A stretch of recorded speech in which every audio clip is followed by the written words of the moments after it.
12 भाई आना होता है, रोजाना आना होता है, आना होता है, ठीक है ठीक है।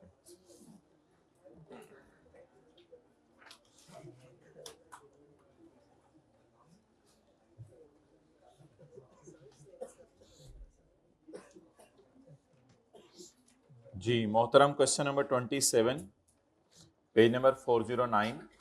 बातें खत्म कर दें, ये तो बातें जिंदगी भर खत्म नहीं होनी। Under the income tax ordinance 2001 class शुरू होगी हुई थी। Identify 4 situations under which an appeal may be filed with commissioner appeals.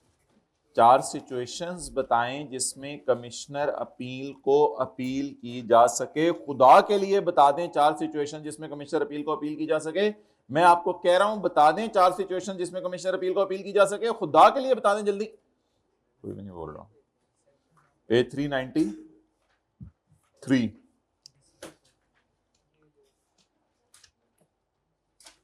Following orders passed by commissioner. ये 4-5 सिचुएशन है। 127 का 1। Sadiq Ali has received ex party assessment, यानी सिंगल पार्टी असेसमेंट ऑर्डर आया, बस एक्स पार्टी कुछ नहीं होता है। उसको असेसमेंट ऑर्डर आया from income tax department. Assessment order ही आ गया है, यानी ऑडिट हुआ, शो कॉज नोटिस हुआ, उसके बाद असेसमेंट ऑर्डर आ गया। अब छोड़ें, अगला सवाल पढ़ेंगे। असेसमेंट ऑर्डर आ गया under which he is required to pay 52 lakh tax on account of tax not withheld with certain payments. कुछ पेमेंट्स उसने टैक्स नहीं काटा। He does not agree with the condition, वो एग्री नहीं करता और अपील करना चाह रहा है। तरीका बता दें अपील के लिए वो जो फॉलो करे। अपील फाइल करने का तरीका, procedure he should follow for filing appeal. जी बताएं, तरीका बताएं जल्दी से। अपील करने के लिए क्या तरीका फॉलो करें? अच्छा भाई, कुछ बच्चे ये समझते हैं कि प्रोसीजर इन अपील लिख के आना है। नहीं नहीं नहीं नहीं, प्रोसीजर इन अपील नहीं लिख के आना। प्रोसीजर इन अपील ये होता है कि अपील शुरू हो गई है, अब वो पार्टीज को बुलाए, फिर अपना फैसला सुनाए। ये होता है प्रोसीजर इन अपील। वो प्रोसीजर इन अपील नहीं पूछ रहा कि अपील में क्या प्रोसीजर लगाएं। वो पूछ रहे अपील फाइल करनी है, इसका प्रोसीजर बताएं। वो किधर लिखा हुआ है? अभी बोले एक बच्चे ने, बड़ा जबरदस्त बोला है। ये रिक्वायरमेंट्स पूछी हैं for filing appeal. Prescribe fee, form, grounds, fees 30 दिनों में जमा कराएं, ये सारा। 127 का 3। An appeal cannot be filed if he has not filed the return। डाल सकते हैं to be. Okay, list the situations under which an original assessment can be amended or an amended can be further amended। अच्छा, ये कोई अलग अलग situations नहीं है, चाहे आपने पहली दफा अमेंड करना है, चाहे अमेंडेड को अमेंड करना है। आपको पता है वो 122 का 5 और 5 है। Also treat the time limit within original और previously amended can be further amended. Original कब अमेंड हो और पहले से की हुई अमेंडमेंट कब अमेंड हो? ओरिजिनल कब अमेंड हो? ओरिजिनल कब अमेंड हो? ओरिजिनल अमेंड हो 5 साल के अंदर। ये हमने पढ़ा था पेज 386 पर। 5 साल के अंदर 122 का 2। और अमेंड हुई हुई कब तक अमेंड हो? ये 122 का 4। आ जाए तो पहली दफा की अमेंडमेंट भी और अमेंड हुई हुई अमेंड आगे करनी है तो भी वही तरीका है। ओके,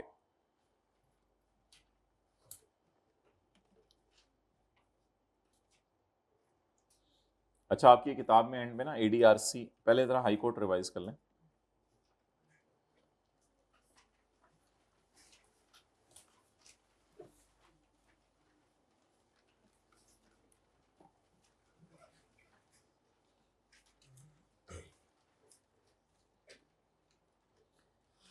एग्रीड पर्सन या कमिश्नर हाई कोर्ट में चला जाएगा 30 दिन के एपलेट ट्रिब्यूनल या कमिश्नर के ऑर्डर, कमिश्नर अपील के ऑर्डर आने के पास।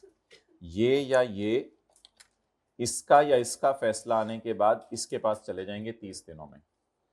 एप्लीकेशन जमा कराने के बाद 15 दिनों में ये इन्होंने जो किया है इसका रिकॉर्ड इसको देगा, और ये एप्लीकेशन में बताएगा कि कौन सा क्वेश्चन ऑफ लॉ राइज हो रहा है या कौन सा क्वेश्चन ऑफ लॉ या फैक्ट मिक्स राइज हो रहा है। 15 दिनों में रिकॉर्ड जमा करवाएंगे। स्टेटमेंट में 3 बातें लिखी होंगी, हाईलाइट किया हुआ पढ़ा हूं। हाई कोर्ट अब प्रोसीड करेगा, केस सुनेगा, बेंचेस बैठेंगे, हर्ड बाय बेंचेस, 6 महीने में फैसला सुनाएगा और फैसला सुना देगा, शेल डिसाइड, और शेल डिसाइड के बाद एक उसकी कॉपी एपलेट ट्रिब्यूनल और कमिश्नर अपील को भेज देगा। भाई ये पढ़ा था कल, क्या कुछ भी नहीं पढ़ा कल, मुझे भी शर्म आ रही थी घर जाके। पॉइंट नंबर 11, लिमिटेशन एक्ट लगेगा, बस वो लगेगा, कोई होता है 50,000 फीस देंगे, लेकिन कमिश्नर फीस नहीं देगा, वो कमिश्नर अपील से इजाजत, चीफ कमिश्नर से इजाजत मांगेगा। अगर आपने हाई कोर्ट में रेफरेंस फाइल कर दिया है, अपील का लफ्ज नहीं यूज करना, रेफरेंस, तो ये वाला टैक्स जो इन्होंने बताया वो तो देना ही देना है। हाँ, 30 दिन तक आप टैक्स ना दें, क्योंकि 30 दिन तक आप अपील करने यहां जा सकते हैं, वो 30 दिन छोड़ दें। If a reference is made to high court, tax shall still be payable, however tax recovery shall not be made for 30 days, क्योंकि 30 दिन आपके पास अपील करने के लिए। बहरहाल जब आप इसको जाके स्टेटमेंट ऑफ केस जमा करवाएं, साथ एक एप्लीकेशन दें कि टैक्स जमा कराना मेरे लिए बहुत मुश्किल है, खुदा के लिए मुझे टैक्स रिकवरी की छूट दे दो, मेरे से टैक्स रिकवर ना करो, स्टे दे दो मुझे। तो हाईकोर्ट कहेगा 30% पैसे इन्होंने जो कहे हैं वो जमा करा दे, यानी 10 लाख आपने जमा करा दिए, 10 लाख इन्होंने कहे, तो अब 10 लाख में से 3 लाख जमा करा दें, 30% जमा करवा दें, और मैं आपको 6 महीने की छूट देता हूं। लेकिन ये 6 महीने एक्सपायर हो जाएंगे अगर इन 6 महीनों के अंदर ही मैंने आपके खिलाफ फैसला सुना दिया, या इन 6 महीनों के अंदर मैंने अपनी दी हुई इजाजत वापस, ये पढ़ा था ऑन एप्लीकेशन, और कमिश्नर को बता के, हाईकोर्ट कमिश्नर को बताएगा पहले, आपको 30% पैसे लेके छूट दे देगा। छूट 6 महीने की होगी, लेकिन छूट एक्सपायर हो जाएगी अगर ये 2 बातें हो गई। आसान था ना सारा, याद है ना।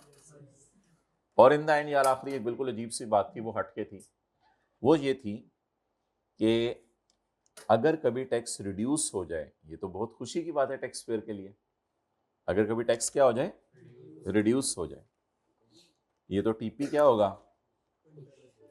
हैप्पी होगा। If tax is reduced in judgment by high court and some tax is now refundable, तो हाई कोर्ट में on application of commissioner that he wants to make an appeal to Supreme Court, make an order authorizing the commissioner to delay the refund। कब तक, जब तक के supreme court का फैसला ना।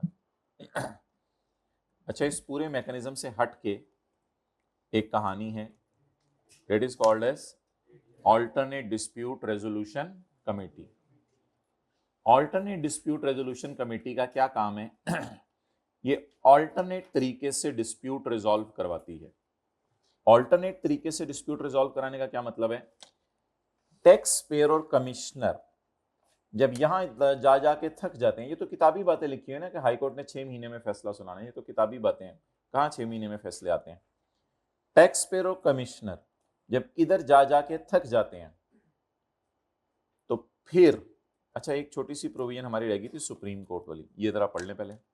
सुप्रीम कोर्ट, सुप्रीम कोर्ट के बारे में हमारे लॉ में कुछ नहीं लिखा हुआ, क्योंकि जो पाकिस्तान का मेन आइन है उसने इजाजत दे दी हुई है कि हाई कोर्ट के फैसलों के खिलाफ आप सुप्रीम कोर्ट जा सकते हैं। इसलिए Supreme Court is a final forum of appeal. Provisions relating to filing of appeal in Supreme Court has been omitted. 2005 में ये हमारे लॉ से ओमिट हो गई थी। एक सेक्शन होता था 134, वो डिलीट हो गया हुआ है। 134 से है ना, ये तो वो डिलीट हो गया था, because they are already included in आइन ऑफ पाकिस्तान, क्योंकि पाकिस्तान के आइन ने इजाजत दी हुई है कि आप सुप्रीम कोर्ट जा सकते हैं। बस बात खत्म। अच्छा, एडीआरसी इनसे एक हटके कमेटी है जो टैक्स पेयर की रिक्वेस्ट पे बनती है जब वो यहां जा जाके थक जाता है। एडीआरसी बनाएगा कौन? एडीआरसी बनाएगा FBR, alternate dispute resolution committee, ये एफबीआर बनाएगा। पढ़ें जी, एडीआरसी में कौन कौन होगा, पेज 399।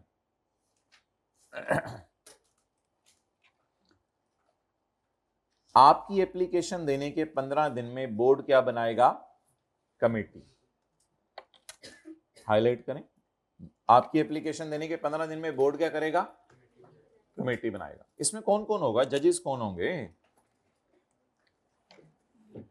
रिटायर जज हो जाए, हाईलाइट ना करें हम इसको, not below the rank of जज ऑफ हाई कोर्ट, कम से कम पहले किसका जज रह चुका हो, ये तो बहुत लेवल है, फिर हाई कोर्ट का जज अब इधर आके बैठेगा जो रिटायर हुआ है, ये तो बहुत लेवल है फिर एडीआरसी का। Shall also be the chairman, और कमेटी का चेयरमैन भी ये होगा, चेयरमैन भी यही होगा। इसको नॉमिनेट करेगा बोर्ड एक पैनल से, पैनल से मुराद है यानी कि लॉ एंड जस्टिस डिवीजन जो पाकिस्तान का है वो एक पैनल बनाएगा, उस पैनल में से 4-5 रिटायर जज बैठ जाएंगे, उनमें से एक जज को उठा लिया करेंगे केस सुनने के लिए, यानी 4-5 जज रिटायर होने के बाद हाँ कहेंगे कि हम इस पैनल में शामिल होना चाहते हैं, उनको पैनल में शामिल कर लिया जाएगा, जरूरत पड़ने पे फिर जो भी जज फ्री होगा उसको बुला लिया करेंगे। चीफ कमिश्नर तो होगा इस कमेटी में, उस इलाके का चीफ कमिश्नर, ये तो जरूर होगा कमेटी में। हाई कोर्ट का रिटायर्ड जज हो गया, चीफ कमिश्नर हो गया, person to be nominated by tax payer. अच्छा, टैक्स पेयर भी एक बंदा नॉमिनेट कर सकता है, टैक्स पेयर बंदा नॉमिनेट करेगा from a panel notified by board. ये पैनल बोर्ड ने बनाया होगा, ये पैनल पाकिस्तान के लॉ एंड जस्टिस डिवीजन ने नहीं बनाया होगा, एक बोर्ड ने पैनल बनाया होगा, उस पैनल में से टीपी बंदा चुनेगा। ओए होए, टीपी जज चुन रहा है, लेवल देखिए टीपी का, टीपी जज चुनेगा, लेकिन जाहिर बात है उनको पहले से इलेक्ट तो बोर्ड ने किया हो ना बंदों को, उस पैनल में से ही चुनेगा ना। तो जो बोर्ड ने चुन लिए हैं बंदे, उन चुने हुए में से आप कुछ बंदे चुनेंगे, वो एक कोई चार्टर्ड अकाउंटेंट भी हो सकता है, कॉस्ट एंड मैनेजमेंट अकाउंटेंट भी हो सकता है जिसका कम से कम 10 साल का तजर्बा हो, कोई ऑफिसर ऑफ इनलैंड रेवेन्यू भी हो सकता है जो बेसिक स्केल 21 या उससे ऊपर रिटायर हुआ हो, इनमें से कोई 21 स्केल या उससे ऊपर रिटायर हुआ है वो भी हो सकता है, और कोई भी मशहूर बिजनेसमैन हो सकता है। इसको नॉमिनेट किया हुआ है चैम्बर ऑफ कॉमर्स ने, ये जो बिजनेसमैन है उन्होंने कुछ बंदे बताए हैं, तो कोई बड़ा बिजनेसमैन हो सकता है जो बड़ा नाम हो, लेकिन चार्टर्ड अकाउंटेंट अगर आपका वकील रह चुके हैं पास्ट में तो फिर आप उसको चुन नहीं सकते, क्योंकि वो तो पहले आपका जानने वाला है। The tax payer shall never nominate a CA or an advocate if the, 3 लोग चुन सकते हैं आप, CA, cost and management accountant या कोई वकील, वकील वो होते हैं ना एलएलबी जिन्होंने की हो। The tax payer shall never nominate a CA or an advocate if the CA or advocate इस वक्त है या पहले उसका ऑडिटर या रिप्रेजेंटेटिव कभी भी रह चुका है, बस बात खत्म होगी। अच्छा जी, कमेटी में कौन होगा? सबसे पहले कमेटी में कौन होगा? रिटायर्ड जज। कहां का रिटायर्ड जज? कम से कम हाई कोर्ट, सुप्रीम कोर्ट का भी हो सकता है, not below the rank of high court, high court का रिटायर्ड जज होगा, जो कि कमेटी का क्या बनेगा? चेयरपर्सन भी। अच्छा, ये इसको चुनेगा कौन? जज को बोर्ड चुनेगा कौन?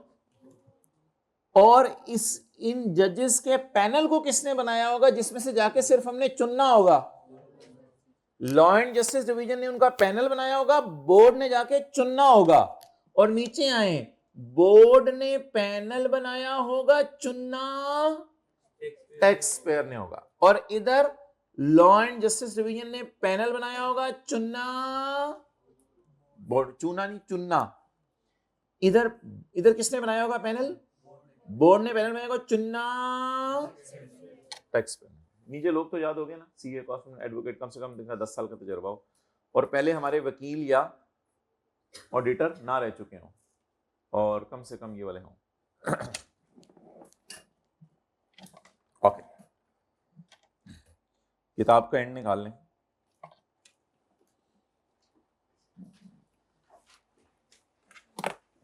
किताब का एंड मींस इस चैप्टर का एंड।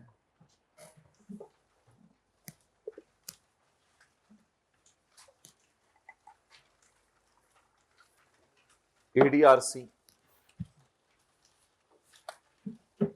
ये वैसे तो आपके मोबाइलों पे भी भेजा जा सकता है, शायद भेजा हो, लेकिन कुछ जरूरी नहीं है ऐसा भेजना के। अच्छा, मिल गया। An aggrieved person will apply to boards. An aggrieved person will apply to board. बस ये डायग्राम जिसकी खुली होगी ना घर में, इंशाल्लाह उसको कोई मसला नहीं आना चाहिए। An aggrieved person shall apply to board. अच्छा, ये प्रेजेंटेशन नहीं है, ये याद भी आपने यहीं से करना है। इस प्रेजेंटेशन में सारा लिख दिया गया, ये नहीं कि ये करके हम दोबारा लॉ फिर पढ़ेंगे, अब लॉ पढ़ने की जरूरत नहीं होगी, तो हाथ हटा दो उधर से। An agreed person will apply to board for appointing a committee to resolve the hardship or dispute. To resolve a hardship or dispute. अच्छा, ये केस तब जाएगा जब आपकी टैक्स लाइबिलिटी 50 मिलियन या उससे ज्यादा हो, या आप रिफंड लेना चाहते हो। रिफंड की अमाउंट नहीं इसने बताई, टैक्स लाइबिलिटी की अमाउंट बताई है, या आप डिफॉल्ट सरचार्ज या पेनल्टी माफ कराना चाहते हो, या कोई भी बेनिफिट चाहते हो। लेकिन एक बात याद रखिएगा, बोर्ड को आप ऐसे केसेस नहीं लेके जा सकते जब आपका जेल में जाने का काम शुरू हो गया। अगर आपके खिलाफ क्रिमिनल प्रोसीडिंग शुरू हो गई हैं तो फिर आप बोर्ड के अंदर ये केस नहीं लेके जा सकते। तो याद करें, नंबर 1 कौन कौन से केसेस, टैक्स 50 मिलियन से ज्यादा या रिफंड, दूसरा डिफॉल्ट सरचार्ज या पेनल्टी माफ कराने, या कोई भी रिलीफ लेने। आप किसके पास जाएंगे, बोर्ड के पास। बोर्ड से क्या रिक्वेस्ट करेंगे, अपॉइंट करो कमेटी। आप जब एप्लीकेशन देंगे ना, आप उसमें एक प्रोपोजिशन देंगे कि मेरी ये प्रपोजल है कि इस तरह मसला हल हो जाए ना, और इतना टैक्स पे। असल में ना एडीआरसी में चीजें मिडवे तय होती हैं, यानी ये कह रहे हैं मैंने 60 मिलियन लेना है, ये कह रहे हैं मैंने 55 मिलियन देना है, तो इधर को मुका बीच में होता है। तो इसमें आप प्रोपोजिशन देंगे, एक सजेशन देंगे, मेरे ख्याल से डिस्प्यूट रिजॉल्व करके मेरे से इतना टैक्स मांग लो, बस फिर खत्म करो बात। और एक वादा करेंगे, अंडरटेकिंग वादा होता है ना, किताब में मिल गया ना, ऑनलाइन वालों को भी प्रेजेंटेशन यही हुई है किताब में। और एक वादा करेंगे आप कि मैं कमेटी का फैसला मानूंगा। एक वादा कर, अंडरटेकिंग वादा करेंगे आप कि मैं कमेटी का फैसला मानूंगा, रिजेक्ट नहीं करूंगा। बड़ी मेहनत से कमेटी बनी है, कहां कहां से जज बुलाए हैं, सीएस बुलाए हैं। And shall immediately withdraw the pending litigation. और असल में होता यह है, आप बोर्ड से कह के कमेटी बनवा लेते हैं, फिर एडीआरसी का फैसला आता है तो आप हाई कोर्ट को जाके कहते हैं मैं अपील विड्रॉ कराऊं क्योंकि मैंने अपना मसला कहीं और से हल करवा लिया। जज भी खुश होता है, कहता है चल यार जान छूटी। आप इससे कह के कमेटी बनवाते हैं, कमेटी अपना फैसला सुनाती है। आप जहां भी केस पेंडिंग था, फर्ज करें यहां पेंडिंग था, इनके पास जाते हैं और जाके अपनी अपील विड्रॉ कर लेते हैं, यार मैं अपनी अपील विड्रॉ कर रहा हूं बस। तो केस शुरू होते ही दो बातें, नंबर 1 आप प्रपोज करें कि आप कितना टैक्स देना चाहते हैं, और आप वादा करें कि मैं कमेटी का फैसला मानूंगा। अंडरटेकिंग दैट एप्लीकेंट कौन है, tax pair. N agreed person, यहां कमिश्नर ने नहीं अपील कर सकता बोर्ड को, ये अपील किसने करनी है बोले, N agreed person. Agreed person कौन होता है, टैक्स पेयर। यहां टैक्स पेयर ही जाता है, कमिश्नर नहीं जाता एडीआरसी बनवाने। और आप वादा करें कि मैं कमेटी का फैसला मानूंगा और मैं अपनी अपील क्या कर लेता हूं, विड्रॉ भी कर लूंगा। 15 दिन के अंदर बोर्ड कमेटी बना देगा। कमेटी में कौन बैठा होगा ये मैंने नहीं लिखा यहां, इसके लिए आप घर जाके पॉइंट 3 पढ़ लीजिएगा जो भी मैंने पढ़ा दिया। 15 दिन में बोर्ड कमेटी बना देगा।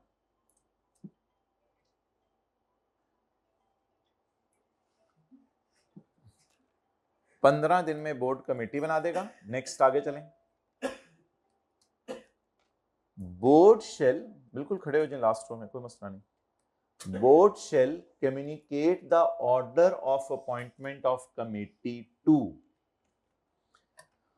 बोर्ड इसको बताएगा बन गई जो बनवानी थी, इसको बताएगा उसने बनवा ली है कमेटी, और इसको भी जाके बताएगा कमेटी बन गई। बोर्ड कितने लोगों को बताएगा, 2। माशाल्लाह, मैं पागल हूं। बोर्ड इसको बताएगा बन गई, इसको बताएगा बन गई, और इसको बताएगा बन गई। क्या बन गई, कीमा बन गया। Board shall communicate the order of, बोले ना ऑर्डर ऑफ क्या, अपॉइंटमेंट ऑफ कमेटी। किस किस को बताएगा, court of law where dispute is pending और कमिश्नर को बताएगा। ओ हो, कमेटी क्या करेगी? आप कमेटी मरुंडे खाएगी बैठ के? Committee shall examine the issue, shall conduct inquiry, seek expert opinion, लोगों से मशवरे लेगी, direct the officer to conduct audit. अच्छा, ऑफिसर से ऑडिट भी करवा सकती है कमेटी। कमेटी ये काम करेगी। एग्रीड पर्सन किसको अप्लाई करेगा? आपने एक प्रपोजल देने और आप वादा करें मैं कमेटी का फैसला मानूंगा। 15 दिन में कमेटी बन जाएगी। बोर्ड कम्युनिकेट करेगा 3 बंदों को, कमेटी बन, कमेटी अपना काम शुरू कर देगी। कमेटी अपना, ओए हो, ये देखिएगा जरा। Thank you. Committee decided the dispute in 45 days. Committee ने फैसला सुना दिया 45 दिन में। कभी 15 दिन और भी ले सकती है, 60 दिन में फैसला सुनाना होता है असल में। 45 दिन में वैसे सुना देना चाहिए, लेकिन अगर मसला फंसे तो कमेटी 15 दिन और ले ले। कमेटी ने 45 दिन में फैसला सुना दिया। हाँ सॉरी, तू क्यों आया है? जा रहा तू मर्जी। अच्छा, कमेटी ने 45 दिन में अपना फैसला सुना दिया। Yes, decision of committee will be binding on commissioner. अच्छा, तमिति का फैसला, सॉरी, तमिति का फैसला कमिश्नर पे बाइंडिंग होगा। ओहो, फ्रंट फुट पे खेल रही है। कहता है कमेटी का फैसला कमिश्नर पे क्या होगा? अगर टैक्स पेयर उससे मुतमईन होने के बाद इधर जाके अपनी अपील विड्रॉ कर ले, अगर टैक्स पेयर अपनी अपील विड्रॉ कर ले तो कमिश्नर पे कमेटी का फैसला क्या होगा? अब कमिश्नर ये नहीं कह सकता कमेटी क्यों बनाई थी, मेरे से पूछ के कमेटी बनाई थी, मैं तक मैं नहीं, हाँ नहीं, पहले तुझे बता दिया था कमेटी बनी है। टैक्स पेयर ने ना 2 काम करने हैं। टैक्स पेयर ने इसको जाके बताने, टैक्स पेयर ने इधर जाके अपील विड्रॉ करनी है और इसको जाके बताना है कि अपील विड्रॉ कर ली गई है। ये सफा खोल के रखेंगे तो समझ आएगी, नहीं तो जो आनी है वो भी नहीं आनी। Decision of committee will be binding on commissioner. अगर टैक्स पेयर यहां जाके क्या विड्रॉ करें? अपील, एंड लिखा हुआ आगे, और अपील विड्रॉल का ऑर्डर किसको दे? तो टैक्स पेयर स्टेप 1 इधर जाए और फिर इसको जाके बताए कि मैंने अपील विड्रॉ, फिर कमिश्नर पे ये फैसला क्या हो जाएगा? बाइंड। अब कमिश्नर कुछ नहीं कर सकता, बस आपने थोड़ी सी हिम्मत करनी है, आपने इनसे जाके अपील विड्रॉ करा लेनी है और इसको जाके बताना है कि मैंने अपील विड्रॉ करा लिया। लेकिन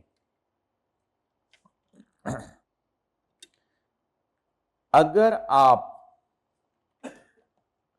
अपील विड्रॉ कराने के 60 दिन में, ये जो आप इधर से इधर गए थे ना, फिर इधर से इधर, तो इधर से इधर आपने 60 दिनों के अंदर जाना है।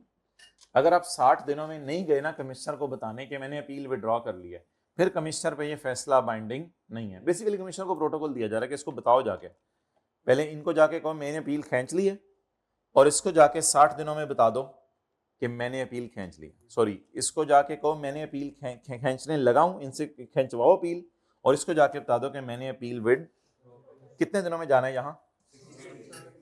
If withdrawal order is not communicated to commissioner, किसने कम्युनिकेट करना था वैसे? ऊपर पढ़े, tax. If withdrawal order is not communicated to commissioner, by tax पे लिखने तो लिख लें, अगर किसी को घर में कंफ्यूजन आने का डर है, तो घर में तो पता नहीं क्या क्या हो जाता है बंदे को, इसलिए मैं कह रहा हूं इफ विड्रॉल ऑर्डर, बैठे बैठे नींद आ जाती है जी। if withdrawal order is not communicated to commissioner by taxpayer in 60 days of service of decision of committee to taxpayer। अच्छा, ओए सॉरी, इससे अपील विड्रॉ कराने के 60 दिन में इसको नहीं बताना। असल में आपने क्या करना है, हाई कोर्ट में अपील विड्रॉ करनी है और इसको बता देना है इसके फैसले के 60 दिन के अंदर। मतलब ये कि यहां आप जाएं, जब इसका फैसला आ जाए ना, तो यहाँ आप जल्दी से जाएं, 4-5 दिन में अपील विड्रॉ कर लें, 10 दिन में चले जाएं, 12-15 दिन में चले जाएं, अपील जल्दी से विड्रॉ कर लें और इसके फैसले के 60 दिन में इसको बता दें। समझ आ गई बात? तो यहाँ आप जाएं और जाके अपील विड्रॉ करें और इसके फैसले के 60 दिन में कमिश्नर को जाके कह दें कि मैंने अपील विड्रॉ कर ली। हाँ, इफ तो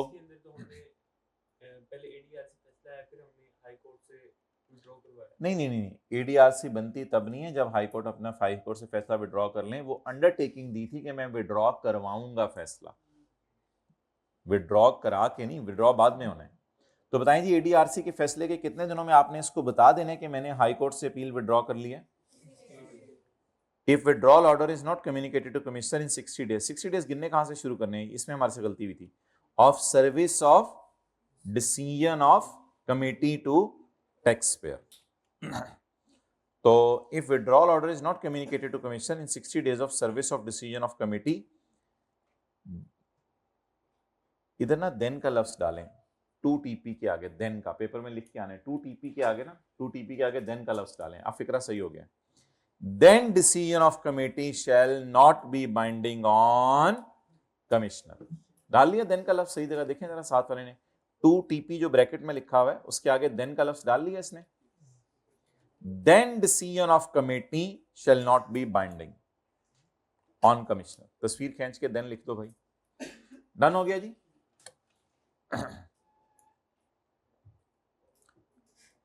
अच्छा यार, एक छोटा सा काम और करना है। कई दफा ना दोनों ने अपील की होती है, अगर कमिश्नर ने कभी अपील की हुई है ना तो कमिश्नर फिर 30 दिनों में जाके अपनी अपील इनसे विड्रॉ कर ले। Commissioner shall also withdraw appeal within 30 days of communication of order of withdrawal by tax payer to commissioner. Taxpayer जाके कहेगा मैंने भी अपील विड्रॉ कर ली है, रहने दो मेरे से पूछ लेना बाद में बच्चों। टैक्स पेयर इसको जाके कहेगा मैंने भी अपील विड्रॉ कर ली है और अब ये भी अपील जाके क्या करे 30 दिनों में विड्रॉ। अब एक फॉर्मेलिटी सी है, commissioner shall also withdraw the appeal within 30 days. अब कमिश्नर ने भी अपील विड्रॉ कर ली, लेकिन अगर एडीआरसी 45 दिनों में फैसला नहीं सुनाती फिर तो बड़ा आसान सी स्टोरी है, फिर तो कोई दिमाग में नहीं लगाना, पढ़ते जाएं। If committee fail to decide the board shall, बोले ना यार, बोर्ड कमेटी तोड़ दे बस, खत्म बात। And matter shall be decided by the relevant court. कौन सा कोर्ट? हाई कोर्ट या सुप्रीम, जहां भी केस चल रहा था। अब फिर वही हाई कोर्ट ही फैसला सुनाएगा। अगर एडीआरसी ने कहा मैं नहीं फैसला सुनाती तो बोर्ड कहेगा तोड़ दो कमेटी, तोड़ो तोड़ो तोड़ो तोड़ो। बोर्ड ने कमेटी तोड़ दी, अब हाई कोर्ट में जाके रुले आप। इधर तो हाई कोर्ट में जाते जाते तो हश हफीज के जूते भी घिस जाते हैं। Board shall communicates dissolution order. अच्छा, बोर्ड ने यह भी बताना है कि कमेटी तोड़ दी है, पहले बनने का बता रहा था, अब क्या बताएगा? बोर्ड 3 लोगों को बताएगा कि मैंने कमेटी तोड़ दी है। किस चीज को बताएगा? सॉरी, एग्रीड पर्सन को, कोर्ट को और उन्हीं तीनों बंदों को जिनको बनने का बताया था उनको बता देगा कि मैंने तोड़ दी है। वो कहेगा सही तूने बनाना तोड़ना खिलावा है।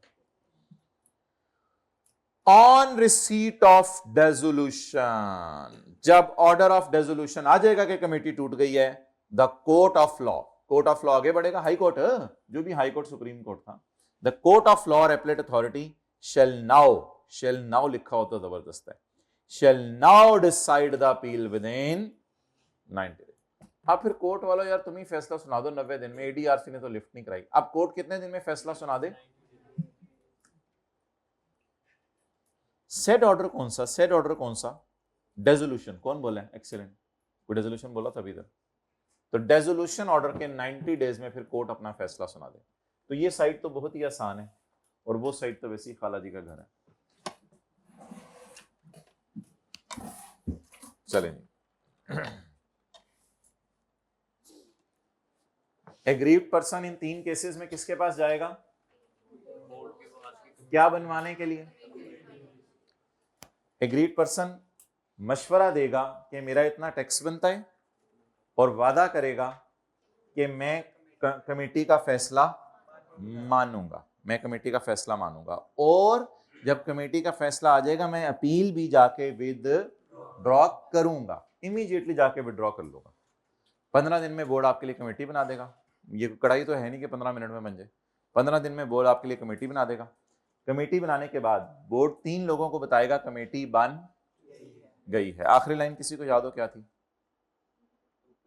कमेटी काम शुरू करेगी ना, लॉजिकल रिदम चल रहा है ना, कमेटी काम शुरू करेगी, एग्जामिन इशू ब्ला ब्ला ब्ला। अगर कमेटी 45 दिन में फैसला सुना दे या 15 दिन और ले ले फैसला सुनाने में, तो कमेटी का फैसला कमिश्नर पर बाइंडिंग है। अगर टैक्स पेयर कोर्ट में जाकर अपील विद और कमिश्नर को बताए कि मैंने अपील विड्रॉ, कमिश्नर को 60 दिनों में बताना है एडीआरसी के फैसले के बाद कि मैंने अपील विड्रॉ। अब कमिश्नर भी 30 दिन में जाके अपील विड्रॉ। ये तो आसान हो गया, याद हो गया? हो गया या ऊपर ऊपर से कर रहा हूं मैं? हो गया। 3 बातें, कमेटी का फैसला कमिश्नर पे, अगर टैक्स पेयर कोर्ट जाके अपील और कमिश्नर को बताया कि मैंने अपील विड्रॉ, और विड्रॉल ऑर्डर कमिश्नर को बता दे कि 60 दिनों के अंदर के मैंने विड्रॉ कर लिया। अच्छा, और अगली बात, कमिश्नर भी 30 दिनों में जाके, यार ये साइड तो आसान थी, किसी को याद हो? अगर कमेटी ने फैसला ना सुनाया तो कमेटी तोड़ देगी। फैसला कौन सुनाएगा? कितने दिनों में? कितने दिनों में? तो ये दरमियान में फिर क्या था? 3 लोगों को बताएंगे कि कमेटी तोड़ दी है, तोड़ दी है। ठीक है, तो घर में आपने ऐसे करने हाथ रख के, ओए इधर क्या था, फिर इधर, इस तरह आप लोगों ने खेलना है इससे। ठीक है, छोटे छोटे पेज पर्चियां बना लेनी, ऊपर रख के, ओए इधर क्या था, ओए इधर। छोटे भाई से सारी पर्चियां लेवल करके बनवा लीजिएगा, छोटी छोटी ऊपर चेपियां लगा दीजिएगा। और जब बोर्ड का फैसला आ जाएगा, सॉरी जब फैसला रेजोल्यूशन का आ जाएगा, तो फिर अगला कोर्ट कितने अरसे में फैसला सुनाएगा? 90 डेज में। भाई अगर कमेटी टूटे ना, अगर कमेटी टूटे ना, तो फिर तो आसान सा काम है, एग्रीड पर्सन पे टैक्स पे कर दे, जैसे कि कमेटी ने फैसला सुनाया। अगर कमेटी टूटे ना तो एग्रीड पर्सन क्या पे कर दे? टैक्स पे कर दे। और उसके खिलाफ पिछले सारे फैसले बदल गए, अल्लाह का शुक्र है, खुशी को आपके आपके खिलाफ पास में हमने कुछ नहीं किया। समझ आ गई बात? बस आप टैक्स जमा कराएं, आपकी छुट्टी। Decision by committee shall not be cited as a president.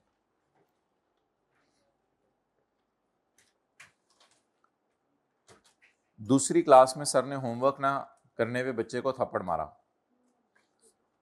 अब आपने इसको प्रेसिडेंट नहीं ले लेना कि अब मैंने होमवर्क ना किया तो मुझे भी थप्पड़ पड़ेगा, क्योंकि उसके पीछे कोई और बात थी। वो नजर होमवर्क कर रहा था, कोई और हरकत भी की थी उस बच्चे ने, तो कोई और हरकत भी की थी, वो इशारा तोड़ के आया था, वो और भी हरकत थी। तो अच्छा, कमेटी का फैसला ना प्रेसिडेंट नहीं है। कोई भी टैक्स पेयर पाकिस्तान का ये नहीं कह सकता कि यार कमेटी ने ये फैसला सुनाया था तो हाईकोर्ट यार मेरे लिए भी इसी तरह कर दो।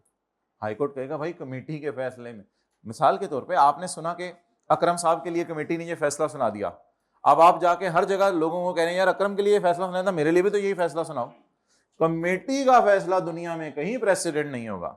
आप ये कहीं नहीं दुनिया में जाके कह सकें कमेटी ने ये फैसला सुनाया था, इसका मतलब यही फैसला सही है। हाँ, हाई कोर्ट सुप्रीम कोर्ट जब फैसला सुना देते हैं ना होंडा एटलस कार के बारे में, तो टोयोटा वाले कहते हैं यार हमारे लिए भी यही करो, वो बात समझ आती है।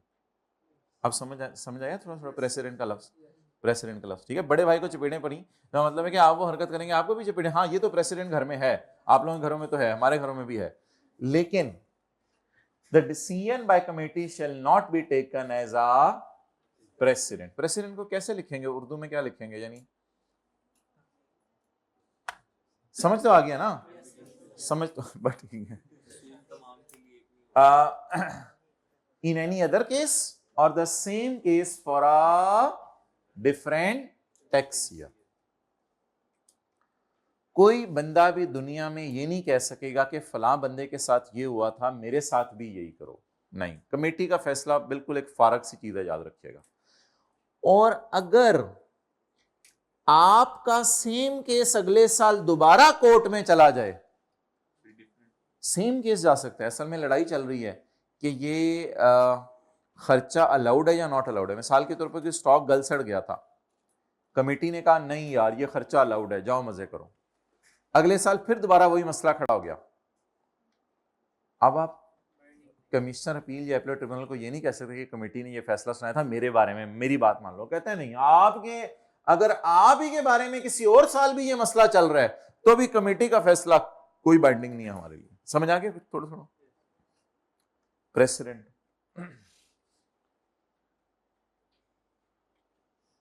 आप लोगों ने लफ्ज कभी नहीं सुना था प्रेसिडेंट सेट कर दिया फलाने? चलें, द टैक्स रिकवरी। ओ एक मसला और आता होता था ना टैक्स रिकवरी का, ये तो डिस्कस ही नहीं हुआ। ये क्या मसला था, याद करें। टैक्स रिकवरी जब केस कहां चला जाएगा? एडीआरसी। जब केस कहां चला जाएगा? तो क्या कमिश्नर टैक्स रिकवर करे या एडीआरसी छूट दे सकता है? ये टैक्स रिकवरी मैं बताऊंगा। The tax recovery shall be stayed on constitution of committee. Committee के बनते ही कमिश्नर आपसे टैक्स रिकवरी रोक देगा। टैक्स रिकवरी बाय बोले by commissioner from taxpayer shall be stayed. Committee के बनते ही ऑटो पे, कोई एप्लीकेशन नहीं देनी, ऑटो पे स्टेट टैक्स रिकवरी रुक गई। टिल द अर्लियर ऑफ, क्या होगा टिल द अर्लियर ऑफ? जब तक फैसला नहीं आ जाए। एक्सेलेंट। जब तक कमेटी का, या अगर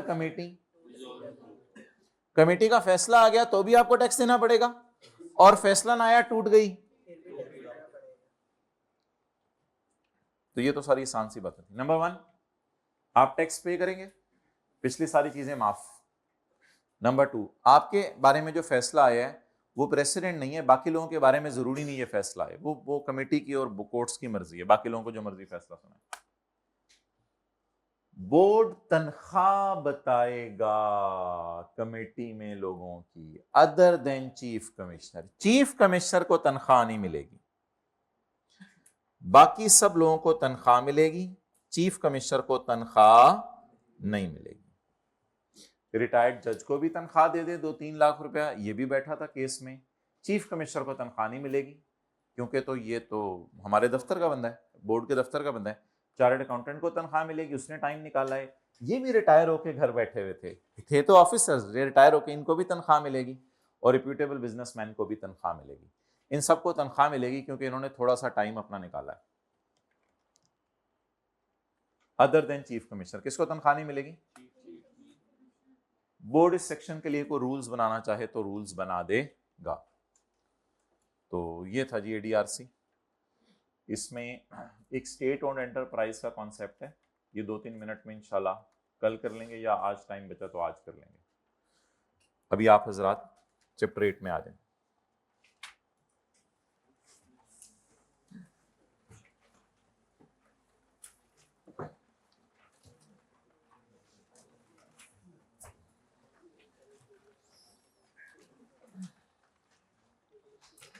पेज नंबर 180, 179, 180।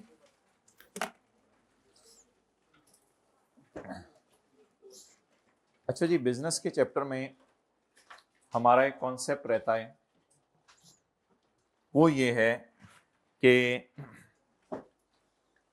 आप बाहर के मुल्क से लें लोन, बड़े इंपॉर्टेंट न्यूमेरिकल शुरू होने लगे।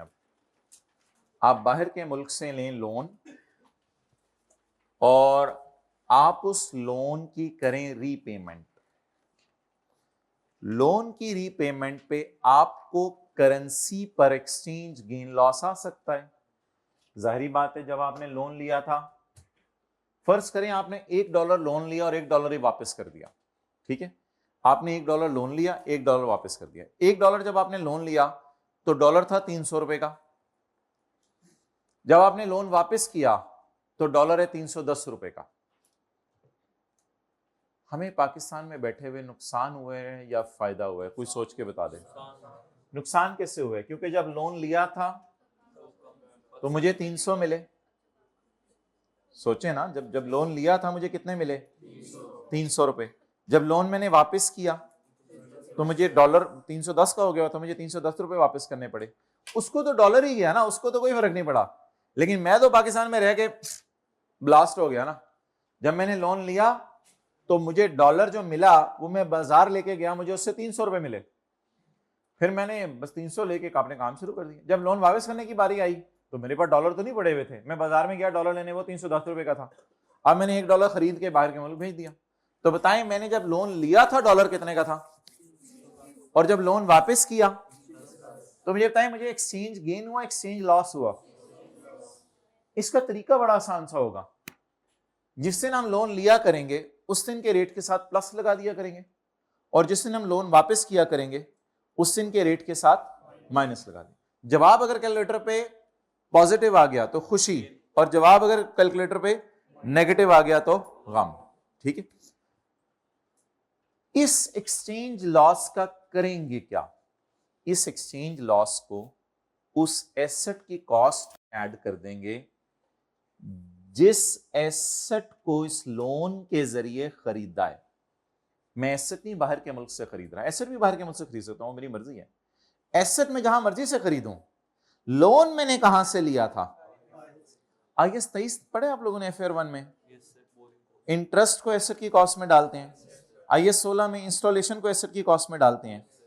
एक चीज और है जो एसेट की कॉस्ट में डालते हैं, वो अकाउंटेंट्स नहीं डालते, वो टैक्स वाले डालते हैं।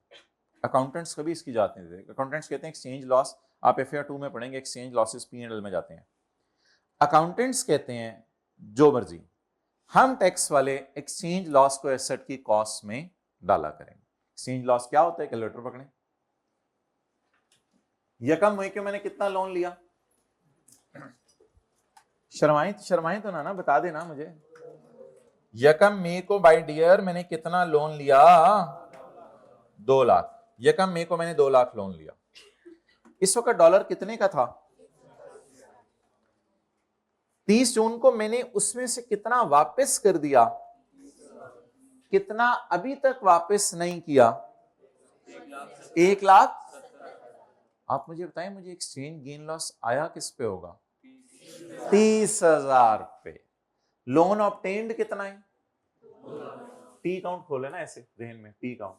लोन लिया 2 लाख, वापस कर दिया, लोन अकाउंट डेबिट, और कैरी डाउन 1,70,000। तो लोन लिया पे लगाया करेंगे, लोन वापस किया पे लगाया करेंगे, या जो लोन पेएबल है उस पे लगाया करेंगे? जो वापस किया। लोन लिया कितना, वापस कितना कर दिया, कितना वापस करेंगे, उसकी टेंशन ना लें, 30,000 की टेंशन लें। एक छोटी सी वर्किंग किया करेंगे आप पेपर में साइड पे ना। जिस दिन लोन लिया था उस दिन रेट क्या था? 140। जिस दिन लोन वापस किया था उस दिन डॉलर महंगा हो गया था, 142। इसके साथ आप लिखा करेंगे नेगेटिव नहीं, लॉस। 2 रुपए का आपको क्या आ गया बोले? नहीं, एक्सचेंज लॉस। 2 रुपए का क्या आ गया? अब आप ऐसा करें कि $30,000 पे तो बहुत ज्यादा लॉस आया होगा। ये तो $1 पे लॉस आया, $30,000 पे तरफ बताएं कितना लॉस आया होगा? 60,000 को हम एसेट की कॉस्ट में ऐड कर दिया करेंगे। यानी अगर एसेट हमने 5 लाख का खरीदा है तो डेप्रिसिएशन चार्ज करने के लिए एसेट होगा 5,60,000। ठीक है, ये प्रोविजन इसलिए लेट पढ़ाई है थोड़ा, क्योंकि ICAP में कुछ लोगों की राय ये है कि यहाँ 30,000 नहीं होना चाहिए, यहाँ 30,000 भी होना चाहिए, और जो बताया 1,70,000 है वो भी होना चाहिए। तो एक दो दफ़ा ICAP ने इस तरह भी किया हुआ है, तो इसलिए इस वजह से ये थोड़ा सा हमारा लेट था। लेकिन एक राय ये भी है, ICAP ने स्टडी टेक्स्ट में ऐसे ही किया हुआ है, एक दो पास पेपर में उसने वो दूसरा किया हुआ है, वो शायद गलत है। हम इसी तरीके पे फॉलो करेंगे इंशाल्लाह। इसमें कोई नोट भी आपको मैं डलवाऊंगा, एहतियातन हम एक नोट डालाया करेंगे, क्योंकि ये जो लॉ की प्रोविजन है इसमें लोगों में काफ़ी ज़्यादा इख्तलाफ है। अच्छा, मैं हमारे एतबार से बस न्यूमेरिकल पॉइंट ऑफ व्यू से एक ही बात याद रखें, आप रीपेमेंट से खेलेंगे। किससे खेलेंगे? रीपेमेंट से खेलेंगे। डन भाई, ये था जी कॉन्सेप्ट, पढ़ लें। 0.5 रहता था ना। इफ एन बोले ना, if an asset is purchase with a loan from, अगर आपने प्लांट मशीनरी बिल्डिंग फर्नीचर वगैरह खरीद लिया लोन किससे लेके, बाहर के मुल्क से लेके, then any increase in the liability, हमारी तो इंक्रीज हो रही है ना, कितनी इंक्रीज हो रही है, 140 के बजाय 142 देने पड़े हैं, ये तो लायबिलिटी में इंक्रीज आ गई ना, तो then an increase in liability due to currency fluctuation will be added in the cost of asset, इसको एसेट की कॉस्ट में क्या कर देंगे, ऐड कर देंगे। अच्छा, लॉस किस नेचर की चीज है, डेबिट या क्रेडिट, डेबिट, और एसेट भी किस नेचर की चीज है, इसलिए जब लॉस आया करेगा तो लॉस को एसेट की कॉस्ट में ऐड किया करेंगे, तो 60 को ऐड कर देंगे in cost of asset. Done जी, क्लियर, आगे चलें।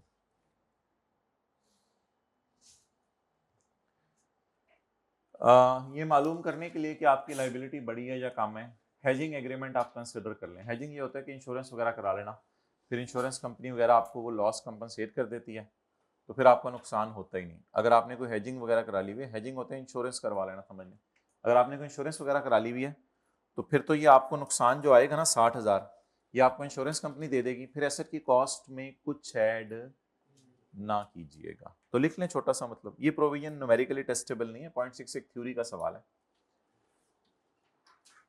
बैंक से इंश्योरेंस वगैरह करा के लॉस रिकवर अगर कर लें तो फिर एसेट की कॉस्ट में ऐड नहीं होगा। बैंक से इंश्योरेंस करवा के अगर लॉस रिकवर कर लें तो ये एसेट की कॉस्ट में ऐड नहीं होगा। ये हाइब्रिड में उठा दें इनको जी, शुक्रिया, लास्ट रो में, फिर ये एसेट की कॉस्ट में ऐड नहीं होगा।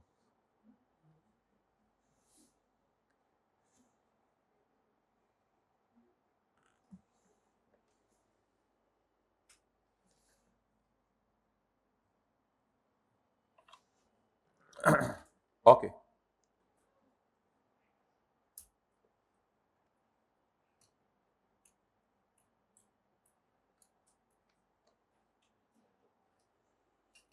चलें जी, लाइबिलिटी को ऊपर या नीचे होते हुए अगर आपने कोई इंश्योरेंस वगैरह करा ली है तो उसको देख लें, उसको देखने का फायदा ये होगा कि आपको लॉस नहीं आएगा, अल्लाह का शुक्र। अच्छा जी, पॉइंट नंबर 10,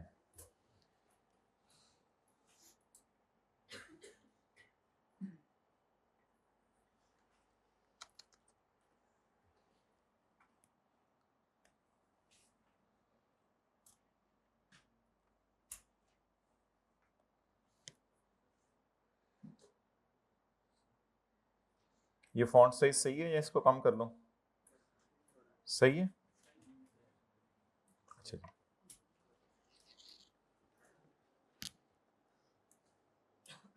एक आखिरी कॉन्सेप्ट है हमारे सिलेबस का, न्यूमेरिकल कॉन्सेप्ट आखिरी, एक सेक्शन 21 का क्यू भी रहता है, वो कल 5-10 मिनट में कर लेंगे, लेकिन समझ लें बस ये आज आखिरी कॉन्सेप्ट है हमारे सिलेबस का न्यूमेरिकल।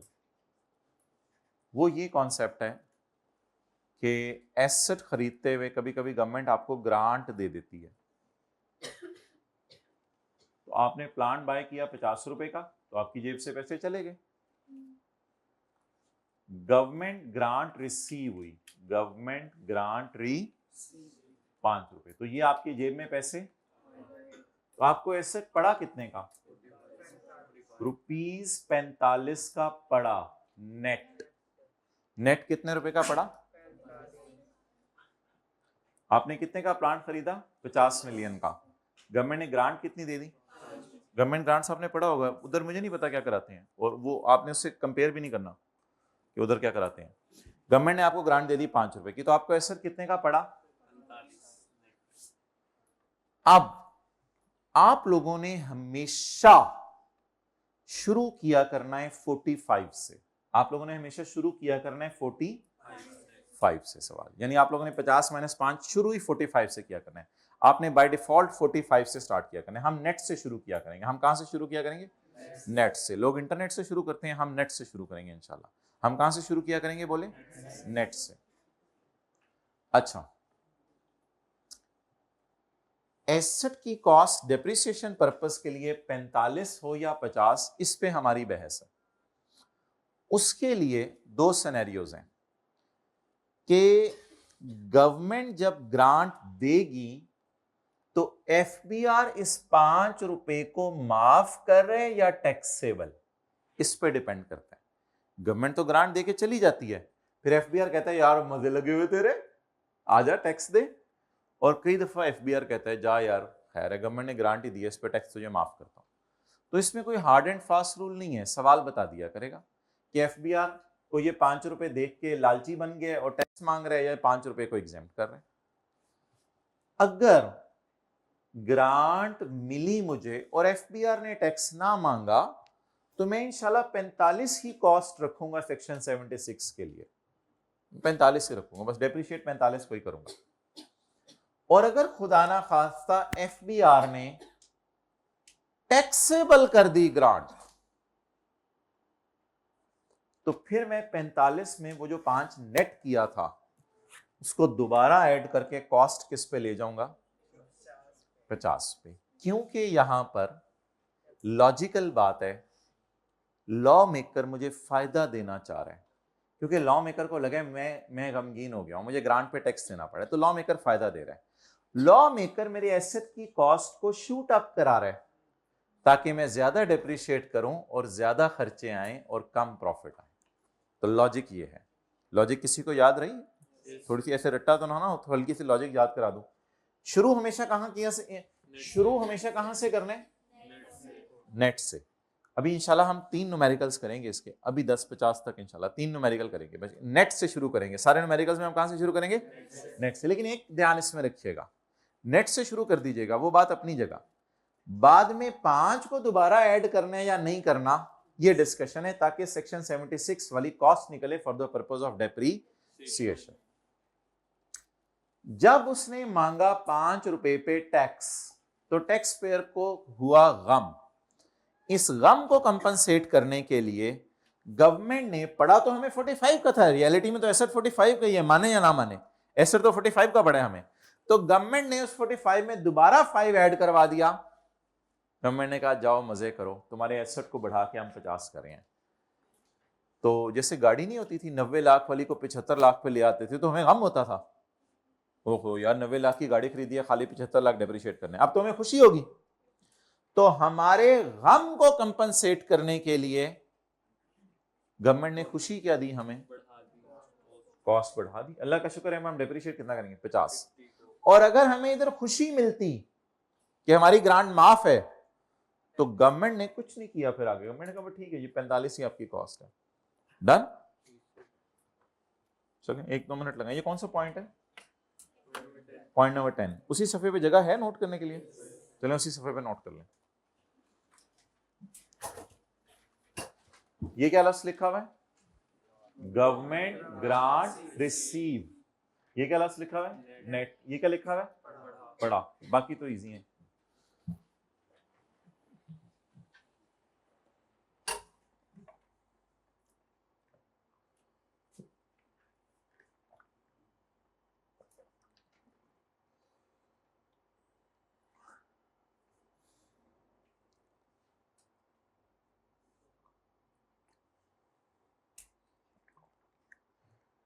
ये बिस्मिल्लाह तवक्कलतु अलल्लाहि ला हौला वला कुव्वता इल्ला बिल्लाह पढ़ के निकलते हैं घर से, जरा हाथ खड़ा कर दें। 1 2 3 4 5 15 20 हाइब्रिड में भी माशाल्लाह।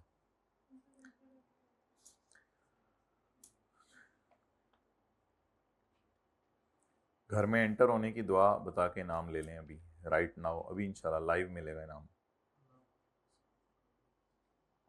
जी बताएं। हाँ माशाल्लाह, 2 लोगों ने हाथ खड़ा कर दिया। हाइब्रिड में तो नहीं किसी ने खड़े किया। एक भाई आप भी क्लास के बाद आ जाइएगा भाई। ये लो भाई, जल्दी करें भाई, जल्दी भाई, पाई पाई पाई पाई पाई नोट करें, दे दें।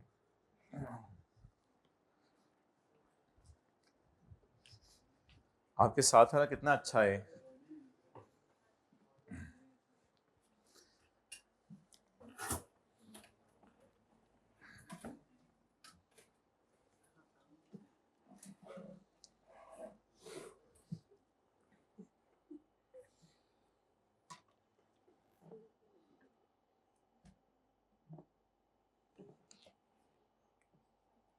अच्छा माय डियर,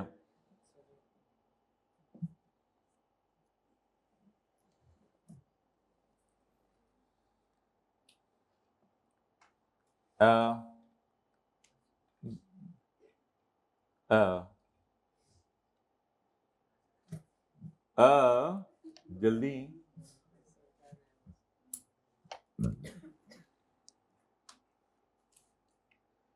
अच्छा मुझे कोई जल्दी नहीं, मैं 15 अगस्त तक, मैं आप लोगों की वजह से कर रहा हूं, आप लोगों को पड़ी हुई है जल्दी।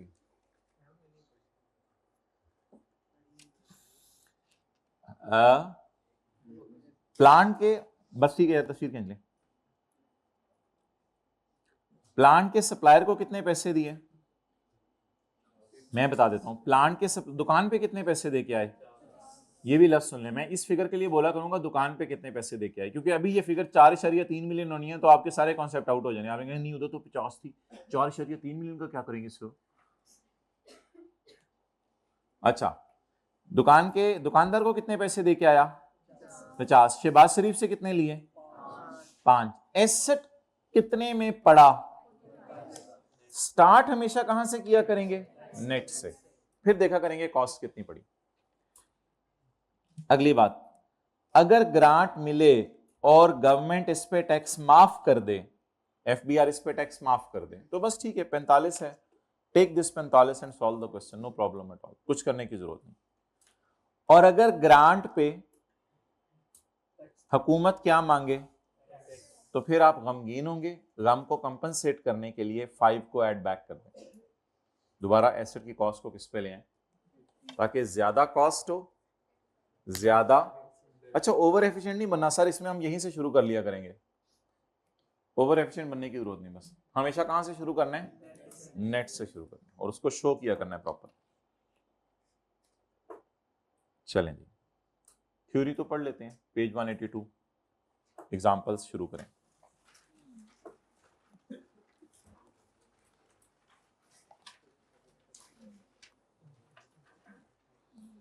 चलें भाई, थोड़ी सी हेल्प कराएं मुझे।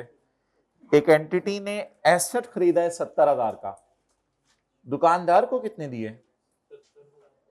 भाई बोल देना, 70,000। शहबाज शरीफ से कितने मिले? यार एज्यूम करें ये जो शहबाज शरीफ से मुझे 15,000 मिले हैं हुकूमत से, ये माफ है, इस पे हुकूमत ने टैक्स नहीं लगाना।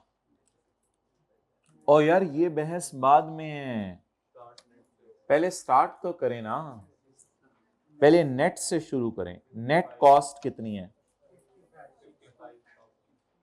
जबानी बता दें, 70 माइनस 15, पेज नहीं मिल रहा, 182। Done my dear. अब हुकूमत कहती है मैंने इस पे टैक्स नहीं लेना, तो देख लेते हैं क्या करना है। तो कुछ भी नहीं करना है, इस पे टोटल कर दें बस। हुकूमत कहती है मैंने इस पे टैक्स नहीं लेना, बट ठीक है यार, फिर ये कॉस्ट आपकी फाइनल है, क्लोज करें इसको, टोटल कराएं। 55,000 is the cost for the purpose of depre and initial allowance. आगे चलें, इसको छोड़ें। बाजार से कितने का खरीदा? हुकूमत ने तोहफा कितना दिया? 15,000। शुरू कहां से करें? शुरू जरा नेट से किया करेंगे, 55। गवर्नमेंट ने तोहफे पे क्या मांगा? एफबीआर ने तोहफे पे क्या मांगा? फिर तो हमें बड़ा गम होगा। इस गम को कंपनसेट करने के लिए वो जो आपने नेट किया था उसे दोबारा ऐड करना। कितना? सब्सिडी को ऐड कर, वापस आ गई एसेट की कॉस्ट 70। ये था जी कॉन्सेप्ट। क्वेश्चन 3, एक एंटिटी ने एसेट खरीदा 40,000 का, कहां से खरीदा? दुकान से 40,000 का। हुकूमत ने लोन दिया, ना ना ना, इसको कुछ भी नहीं करना, ये तो वापस करना है ना, ये कौन सी ग्रांट है? ग्रांट और सब्सिडी क्या होती है जो वापस नहीं करनी, ये तो लोन है, इसके लिए तो कोई सिनेरियो नहीं है। बस एसेट 40,000 का, यार छोड़ें, ये इस 12,000 को कुछ नहीं करना, ये तो मैंने आपको पढ़ाया भी नहीं, ये तो मेरे ख्याल से मैंने यहाँ डायग्राम में भी नहीं समझाया आपको। तो अगर गवर्नमेंट आपको लोन दे दे तो लोन तो खुशी है या रीपेएबल है? तो ये अब कुछ नहीं करना भाई, ऐसा 40,000 बस इस तरह कर लें, इसी को ले लिया करना, just ignore this loan in paper. Loan का कुछ, हाँ लोन के ऊपर कोई इंटरेस्ट वगैरह तो उसको बिजनेस के एक्सपेंसेस में डाल दीजिएगा, ये अलग डिस्कशन है। बस ये 40,000 रुपये आपकी एसेट की कॉस्ट है, इसमें आपने एग्जाम टैक्सेबल वाला चक्कर ही नहीं। Done ji.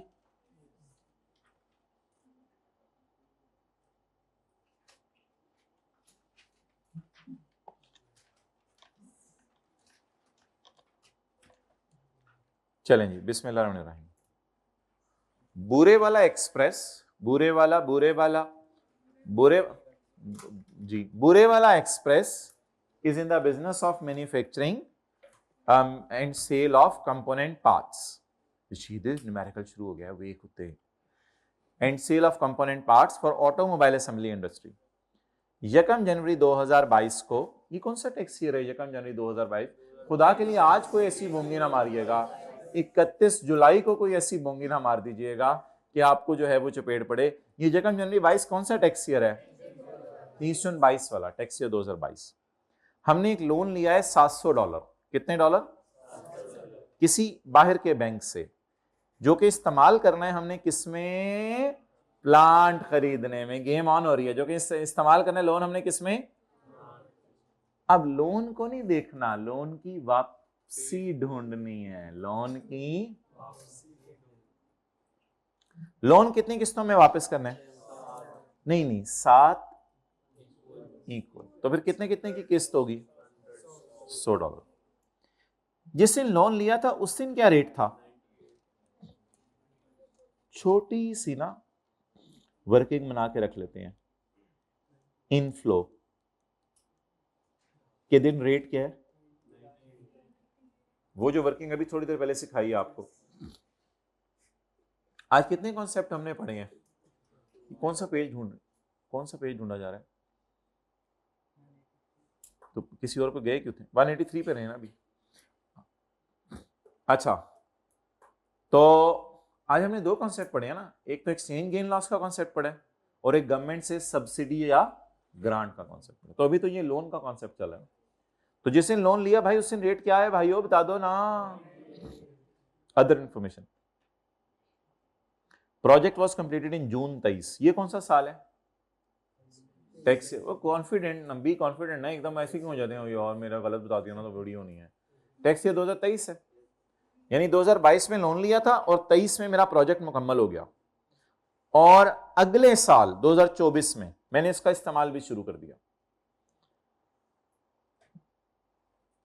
The amount spent by BEL on project was 2 lakh. Plant कितने का बना?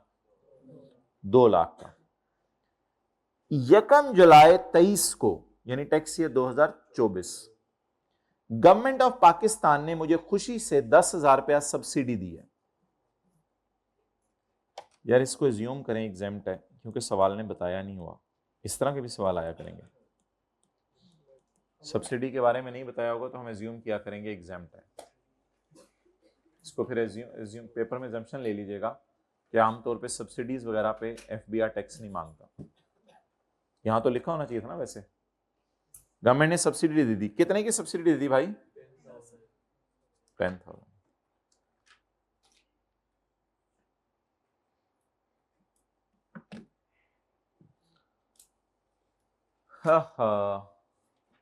पहली इंस्टॉलमेंट $100 की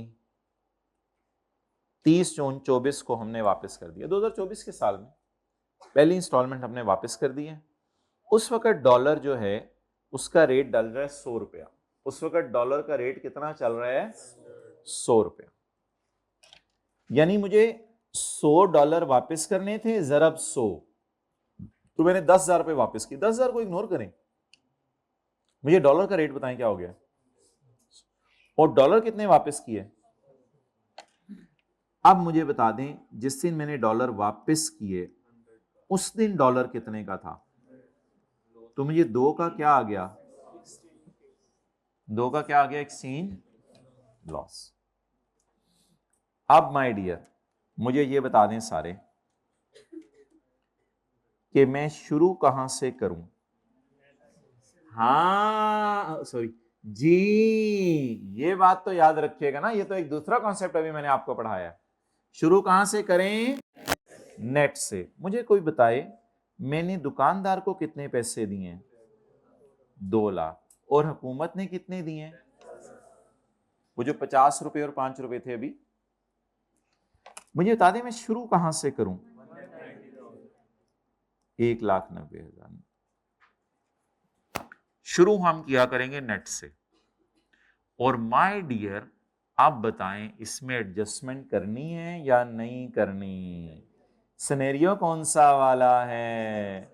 एग्जैम्प्ट वाला।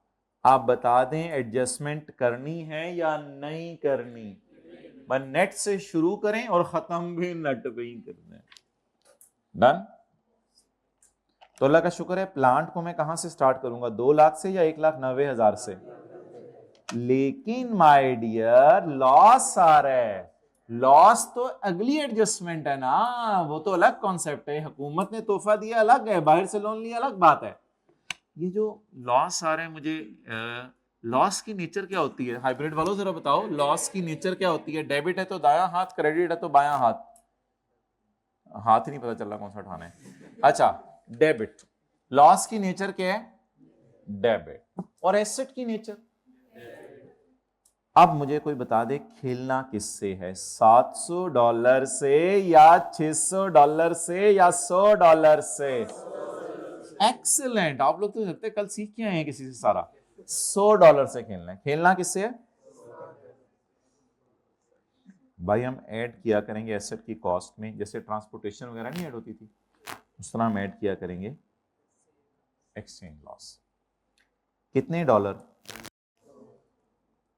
$1 पे लॉस कितना आया? जवाब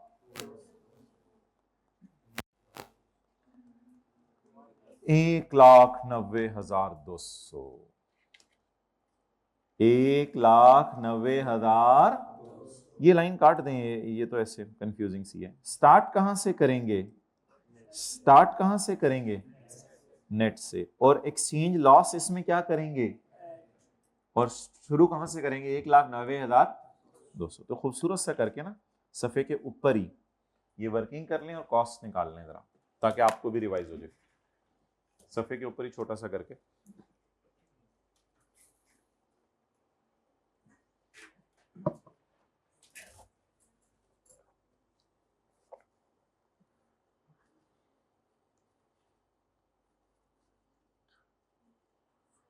जी भाई इसको 16 पे करवा दो, 24 पे करवा दो।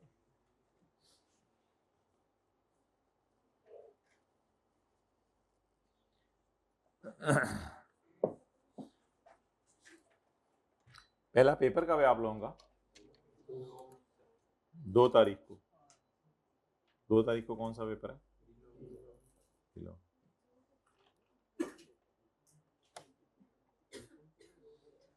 ओके। ये जो 2 भी आ रही है ये 3-4 दिन बाद 2। अच्छा महीना है। लोट है। मैंने कहा ये जो भी 2 आ रही हैं। अच्छा माय डियर हो गया, अब समझ आ गया? अच्छा ये ना इंटेंजिबल्स को आप तब से अमोर्टाइज किया करें जब से अवेलेबल फॉर यूज हो, लेकिन टेंजेबल्स को ना वैसे लोगों की राय तब से डिप्रिशिएट किया करें जब यूज हो। अकाउंटिंग की क्लास में मुझे पता है अवेलेबल फॉर यूज से करते हैं, लेकिन टैक्स की क्लास में ना ये कंप्लीट हो गया था पिछले साल और अवेलेबल फॉर यूज हो गया था, लेकिन इसका यूज शुरू हुआ है 2024 के साल में। तो इसलिए ना इसको फिर 2024 में डिप्रिशिएट कीजिएगा। तो लिख लें टेंजेबल्स को डिप्रिशिएट किया करेंगे जब यूज शुरू हो या जब अवेलेबल फॉर यूज हो यूज, और इनटेंजेबल्स को डिप्रिशिएट अमोर्टाइज किया करेंगे जब अवेलेबल फॉर यूज हो। अकाउंटिंग की क्लास में कुछ और पढ़ाया जाता है मुझे पता है। टेंजेबल्स को डिप्रिशिएट करेंगे जब यूज हो।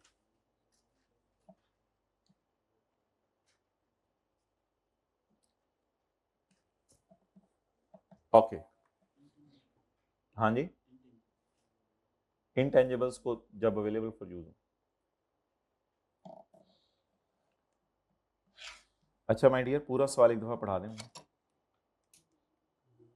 बुरे वाला ऑटो पार्ट्स बना रहे 2022 बोल दो ना, या कम जाने टैक्स ईयर बोलता रहता हूँ, टैक्स ईयर बोलूंगा, डेट नहीं बोलूंगा। 2022 में हमने लोन लिया प्लांट के लिए। लोन कितनी किस्तों में वापस करने? जब लोन लिया तो रेट कितना था? 98। लोन लेने वाले के रेट को आपने प्लस में लिखा करना। प्रोजेक्ट कंप्लीट कब हुआ, लेकिन यूज कब हुआ? तो डेप्रिशिएट कब से करेंगे? 2024 से। प्लांट कितने का खरीदा है? 2 लाख का, लेकिन हुकूमत ने सब्सिडी कितनी दी है? अभी इससे मुझे फर्क नहीं पड़ता कि ये टैक्सेबल एग्जेम्प्ट है। शुरू कहां से करना है? नेट से। नेट से शुरू करके अगर आगे एग्जेम्प्ट है तो कुछ नहीं करना, और अगर टैक्सेबल है तो दोबारा 10,000 को ऐड कर देना। लोन वापस कितना किया है? $100। उस वक्त रेट क्या था? नुकसान कितना आया? $100 अरब 2। इसको एसर की कॉस्ट में ऐड कर दें। बाकी मेरे भाई, मैंने आपको बताया 2024 में डेप्रिशिएट करना है, तो इनिशियल अलाउंस तो निकालना आता है आपको 25%, और फिर डेप्रिसिएशन भी आपको निकालनी आती है, तो ये तो मैं नहीं निकलवा रहा। अब मैं आपको 3 मिनट दे रहा हूँ, आप लोग तसल्ली से अपने आज के सारे कॉन्सेप्ट्स को चेक कर लें जो इस सवाल में डले हुए हैं। तसल्ली से क्वेश्चन 5 सॉल्व कर दें। सारे कॉन्सेप्ट्स आज के इसी सवाल में इकट्ठे हो गए हैं।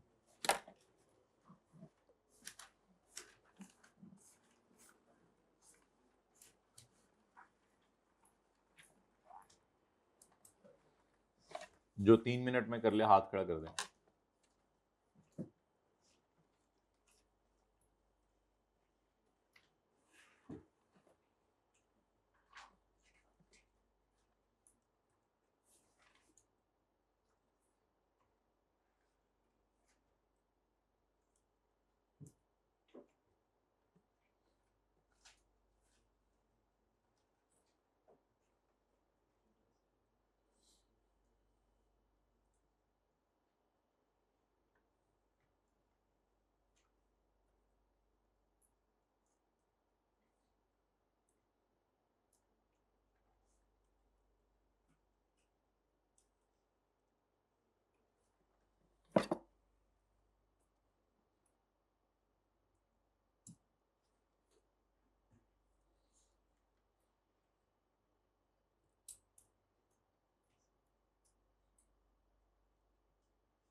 किसी ने पूरा कर लिया तो हाथ पे।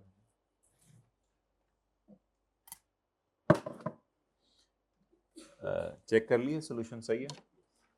आपका नहीं कह रहा, मैं अपना कह रहा हूँ। मेरे वाला सही है, आपके वाला तो सही होगा। ये वाला सही है नीचे जो बना हुआ।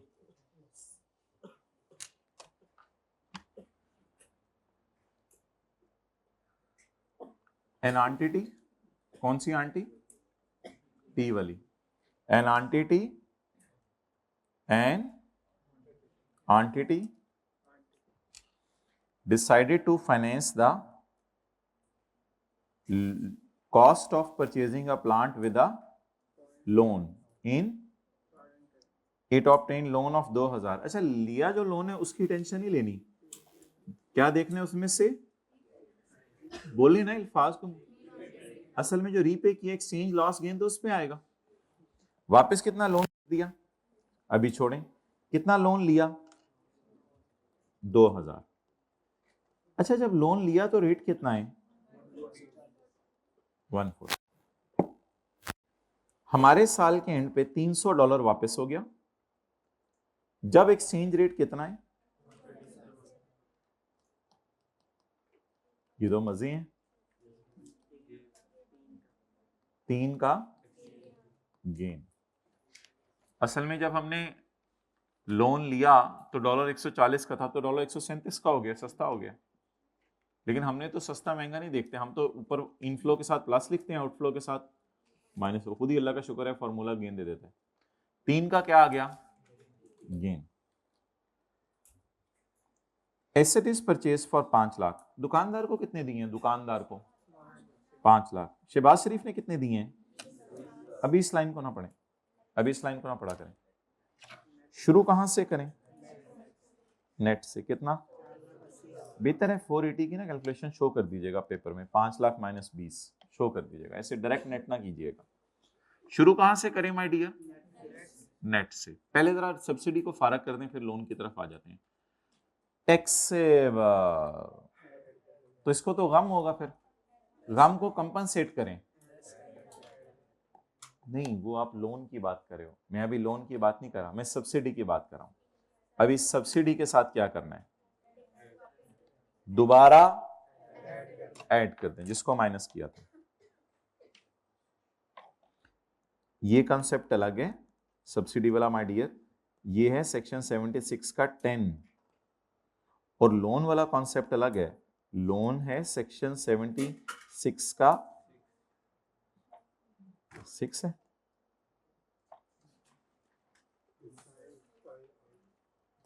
सेवेंटी सिक्स का 5 है।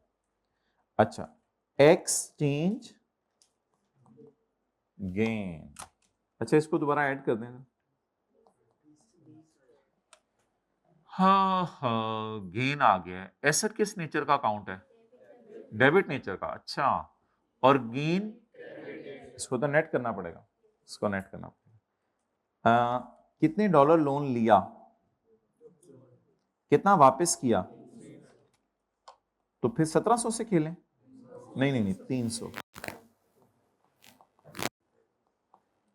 मल्टीप्लाइड बाय 3, लेकिन इसको माइनस करना है। 9 499 100 cost for the purpose of depre. जी, कितना लोगों को क्लियर हो गया सारा? ठीक है, आगे डेप्रिसिएशन तो नहीं मांगी हुई उसने? नहीं। Calculate the cost of asset.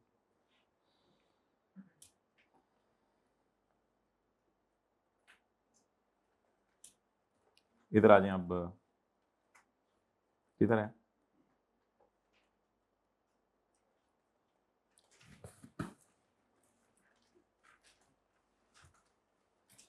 My dear, if grant, page 180.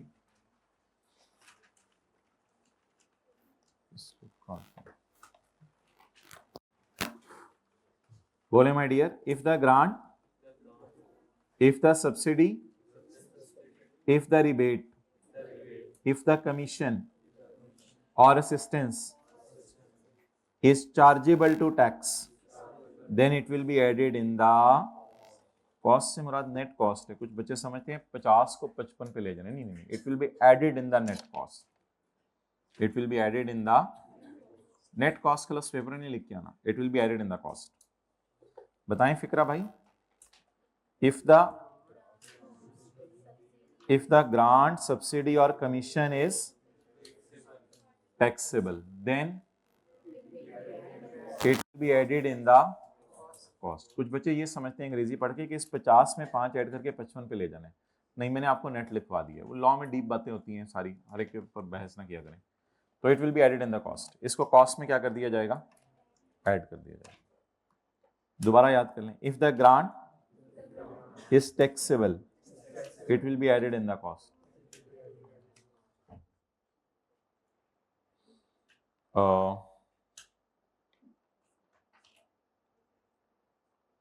However, the cost of asset does not include the amount of any exempt। लेकिन exempt grant को ऐड नहीं करना, सिर्फ कौन सी वाली को ऐड करना है? अच्छा सर, आपको कैसे पता चला ऊपर exempt की बात करें? ओ भाई, वो नीचे जब टैक्सेबल की बात करें तो इंप्लाइड है कि ऊपर exempt की बात करें। हर बात क्लियरली तो नहीं लिखी होती ना लॉ में। The cost of asset will never include any exempt grant। देखें इधर, the cost will never include again 5। इसमें दोबारा 5 नहीं डालना, इस तरह को समझ लें। The cost will again never include 5, इसमें 5 दोबारा नहीं डालना।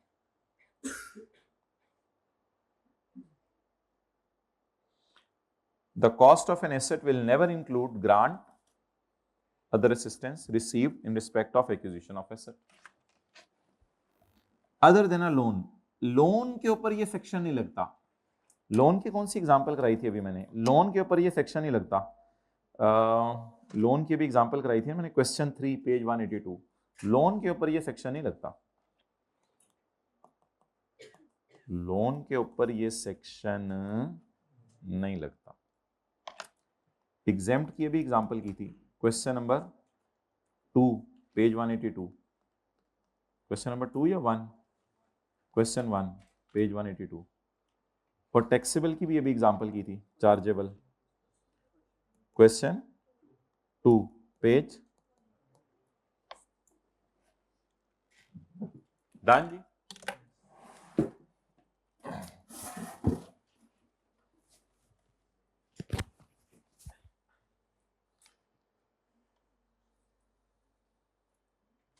अब हमारा एक सेक्शन रह गया, सेक्शन 21 का क्यू, वो निकालें। सेक्शन 21 का क्यू,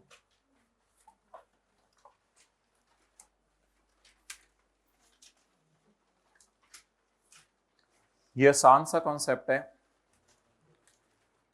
कि सेल्स टैक्स में आप अनरजिस्टर्ड बंदे को 100 मिलियन से ऊपर की सेल साल में नहीं कर सकते।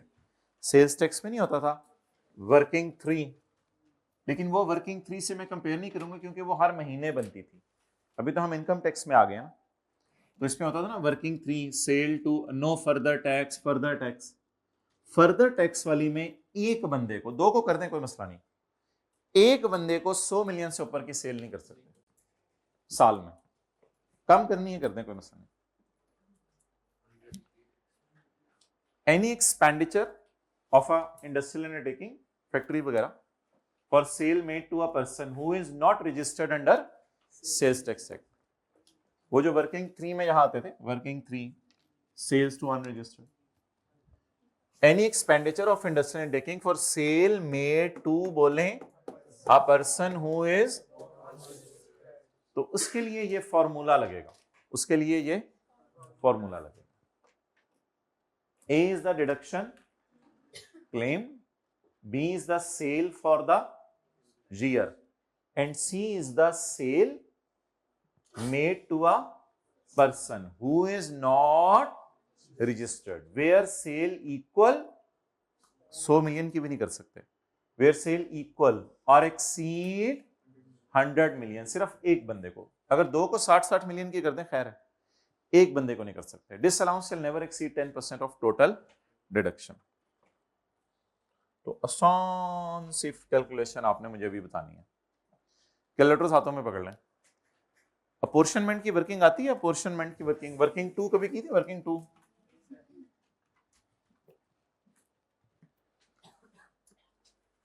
यार हमारे बिजनेस की सेल है मेरे डियर 600 मिलियन, इसमें 480 तो मैंने रजिस्टर्ड लोगों को कर दी हैं, ठीक है, खैर है। ओए इसमें से 110 एक बंदे को कर दी हैं, जो कौन है? लेकिन एक और बंदा है, उसे भी की हैं, उसे 10 की हैं। मुझे तो ये जो 2 सेल हैं इनको मैं ग्रीन सिग्नल दूंगा, और ये जो सेल है मेरी, ये बुरी सेल है। नहीं, सेल तो डेड नहीं होती, इसके खर्चे डेड करेंगे इंशाल्लाह। कितने लोगों को ये बुरी सेल लग रही है? वजह क्या? ये बात सेल्स टैक्स में भी लिखी हुई थी, उधर पर मंथ 10 था और एनुअल 100 था। कल परसों दिखाऊंगा आपको, ठीक है, उसका भी न्यूमेरिकल करवाना है, अभी वो होते हैं इंशाल्लाह दिन। अच्छा, तो अब माय डियर मुझे बता दें, किसी एक बंदे को नहीं, जो अनरजिस्टर्ड हो, कौन हो? कहां अनरजिस्टर्ड हो, उसे इनकम टैक्स में अगर आप सेल करें, सेल तो की आपने, तो इनकम टैक्स वाले कहते हैं कि 100 मिलियन से ऊपर की सेल उसे साल में नहीं कर सकते। अब मुझे बता दें 320 में से कितने खर्चे मैं डेड कर दूं। अगर आप लोगों को प्रोपोर्शनेट वाली कैलकुलेशंस आती हैं तो कैलकुलेटर पकड़ के कोई बता दे 320 मिलियन में से कितने खर्चे मैं डेड कर दूं। खर्चे मेरे कितने हैं? 320। 320 कितनी सेल के लिए हैं? 600। सारी सेल नीचे डाल दी, ऊपर कौन सी वाली सेल डालूं? एक्सेलेंट, 110 कौन बोला है? वेल डन, ऊपर 110 डाल दूं। 50 जो भी 59 आ गया, जो भी आ गया, ये वाले खर्चे मेरे मर जाएंगे, ये वाले खर्चे मेरे। लोगों ने कहा रहे पर्चे की इस तरह हम खुदा के लिए ऐसा ना करो, लॉ में करने का, चलो क्या याद करोगे, लोअर ऑफ कर लो। लोगों ने कहा ऐसे तो हम मर जाएंगे, लॉ में करने का, जाओ लोअर ऑफ कर लो, कोई नहीं, डिसअलाउड, लोअर ऑफ कर लो, लोअर ऑफ कर लो। ये तो इस तरह लिखे ना, जरा ज्यादा अच्छा लग रहा है। 320 डिवाइडेड बाय 600 मल्टीप्लाइड बाय 110, या 10% ऑफ, बोले बोले बोले, या 10% of 320 which ever is low, जो भी लो है। डन। अब इसको न्यूमेरिकल को कल कर लेंगे ना, या आप लोग ट्राई कराइएगा। सेल से चल के सॉल्व कीजिएगा तो अलाउड को माइनस कर दीजिएगा, प्रॉफिट से चल के कीजिएगा तो नॉट अलाउड को ऐड कर दीजिएगा। इसको कल कर लेंगे इंशाल्लाह, कोई भी वो जल्दी नहीं, इसको कल कर लेंगे। अच्छा, अब मोहतरम ऑनलाइन वालों को भी बताया था कि 31 जुलाई को हतमी ऐलानात किए जाएंगे, तो अब जो है वो आप पहले एक दफ़ा सुन लें कि हमारा रहता क्या क्या है, उसके बाद इंशाल्लाह जो है वो इसके ऊपर बात करते हैं। बिजनेस का चैप्टर तो अल्लाह का शुक्र है ख़त्म हो गया, इसमें अब और कोई चीज़ नहीं रहेगी। इधर अगर मैं आऊँ भाई, इधर तसल्ली से, ज़रा तसल्ली से मुझे 1-2 मिनट दे दें। चैप्टर 15, तो इसमें तो इंशाल्लाह कल हम पढ़ेंगे assessment giving effect to an order. ये 6-7 यानी कि 10-12 लाइनों का है, ये इंशाल्लाह आधे घंटे में हो जाएगा, और ये यानी कि 30-40 मिनट में ये वाली थ्योरी इंशाल्लाह हमारी कल ख़त्म हो जाएगी चैप्टर 15 की। लेकिन ऑब्वियसली छोटी छोटी चीज़ें हैं, उनको ज़रा ख़त्म करना है। जैसे ये 2 क्वेश्चन मार्क लगाए हुए हैं, 122 से 129 सब हमने पढ़े ना, तो अभी ये लाइनें इंशाल्लाह समझ आ जाएंगी। इसी तरह 1-2 और जगह भी क्वेश्चन मार्क लगे हुए हैं, छोटे छोटे हैं, वो तो आसान से हैं। ये क्वेश्चन मार्क्स ख़त्म करते करते हमें थोड़ा टाइम लग जाएगा कल के दिन, और इसके बाद जो है वो माय डियर हम चैप्टर 15 के कोई 1-2 थ्योरी के सवाल हैं वो भी करने हैं इंशाल्लाह। इसके बाद हमने जो है वो चैप्टर 18 के अंदर जो है वो हमने 2 न्यूमेरिकल अभी तक छोड़े हुए हैं, लास्ट वाले, तो वो इंशाल्लाह करने हैं, जिससे इंशाल्लाह आपके पिछले कॉन्सेप्ट्स की भी अच्छी रिवीजन हो जाएगी। एक क्वेश्चन हम करेंगे 51। ऑब्वियसली इस 51 न्यूमेरिकल के अंदर जो है बाकी सारी एडजस्टमेंट्स तो यहाँ तक पुरानी वाली हैं, बाकी लॉसेस काफ़ी सारे आ रहे हैं, 3-4 किस्म के लॉसेस आ रहे हैं, कुछ पुरानी डेप्रिसिएशंस आ रही हैं, इनको न्यूमेरिकल के फेस पे डालना सीखेंगे, रिवाइज करेंगे, तो ऑब्वियसली ये न्यूमेरिकल हमारा टाइम लेगा। फिर ये जो हमारा न्यूमेरिकल है क्वेश्चन 52, इसमें तो हमने लोन 2-3 दफ़ा वापस किया है, तो बार बार एसेट की कॉस्ट रिवाइज हो रही होगी। भाईजान आप रख लें बुक, बार बार नहीं, बुक तो अब रखी हुई थी तो रखी हुई क्यों निकाल ली, अब जब रुकू में चले, अच्छा तो अब दुआए कनूत पढ़नी थी, रुकू में चले गए तो उलमा से पूछो कि कहाँ तक चले जाएं तो वापस, और ये इस तरह के मसाइल पता होने चाहिए सबको कि कहाँ पे ख्याल आया कि मैंने तो वो दुआ पढ़नी थी और मेरी रह गई, ये सारा पूछो ज़रा, मसाइल पूछने होते हैं, अन्यवा ज़िंदगी गुजार रहे हैं। अच्छा, अब मेरे भाई मुझे ये बताएं कि किसी को सजदा साहब कह दो तो सजदा साहब का भी नहीं पता मेजॉरिटी को होता कि किन किन चीज़ों पे होता है, वो तो मसला ही अलग है, तो दुनिया के मामले में सारी चीज़ें सीख ली। अच्छा, तो लोन है, लोन 2-3 दफ़ा वापस होगा, तो जाहिर बात है एसेट की कॉस्ट बार बार रिवाइज होगी। बाकी ऑब्वियसली इस सवाल में लॉसेस भी पड़े हुए हैं काफ़ी सारे पिछले सालों के, तो ये इंशाल्लाह 2 सवाल हम करेंगे जो आने वाले दिनों में हमारा प्लान है। फिर ऑब्वियसली आपको पता है कि चैप्टर नंबर जो 25 है 23 चैप्टर 25 निकाल लिया इन्होंने, कोई मेरी जान ले लें। तो इसमें भी आखिरी वाला न्यूमेरिकल हमारा पड़ा है, जिसमें ऑब्वियसली 25% भी टैक्स आएगा, क्योंकि 18% तो सेल्स टैक्स होता है हर जगह, लेकिन इसमें 25% वाला टैक्स भी आएगा। और भी कुछ ऐसी एडजस्टमेंट्स हैं तो ये हमारा करेंगे।